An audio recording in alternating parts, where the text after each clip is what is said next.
بسم اللہ الرحمن الرحیم۔ السلام علیکم۔ آپ سب کو اسلامیات کی جماعت میں خوش آمدید۔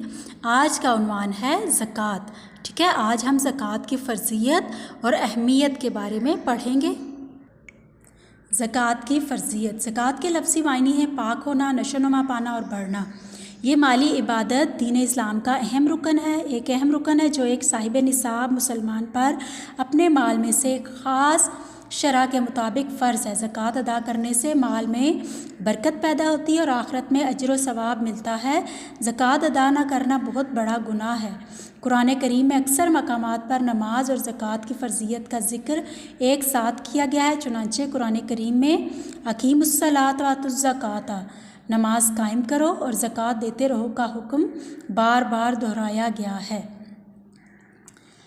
اب زکوٰۃ جو ہے وہ ہمارے دین اسلام کا تیسرا اہم رکن ہے۔ زکوٰۃ کے لغوی معنی پاکیزگی اور نشو و نما کے ہیں۔ دینی اصطلاح میں زکوٰۃ ایک مالی عبادت ہے جو کہ ہر صاحب نصاب مسلمان پر فرض ہے۔ صاحب نصاب سے کیا مراد ہے؟ ٹھیک ہے، سونا، چاندی یا نقدی جس پر ایک سال گزر جائے تو اس میں زکوٰۃ 40واں حصہ ہے۔ نقد سرمایہ کی حد 200 درہم رکھی گئی ہے۔ اس سے کم سرمایہ پر زکوٰۃ واجب نہیں۔ سونے کا نصاب 7.5 تولے اور چاندی کا نصاب 52.5 تولے ہے۔ سونا، چاندی اور نقدی پر شرع زکوٰۃ 2.5% ہے۔ زرعی پیداوار میں جس کی آپاشی بارش سے ہو اس پر 10واں حصہ زکوٰۃ ہے جسے عشر کہتے ہیں، اور جو کنویں، ٹیوب ویل یا نہر سے سیراب ہو اس کا 20واں حصہ بطور زکوٰۃ ادا کرنا ضروری ہے۔ زکوٰۃ جو ہے وہ جو زکوٰۃ باقاعدہ 1 رمضان 2 ہجری کو فرض ہوئی۔ زکوٰۃ کا مکمل نظام فتح مکہ کے بعد 8 ہجری میں قائم ہوا۔ زکوٰۃ کی فرضیت کے بارے میں ہے قرآن کریم میں ارشاد ہے اقیموا الصلاۃ وآتوا الزکوٰۃ، ترجمہ ہے نماز قائم کرو اور زکوٰۃ ادا کرو۔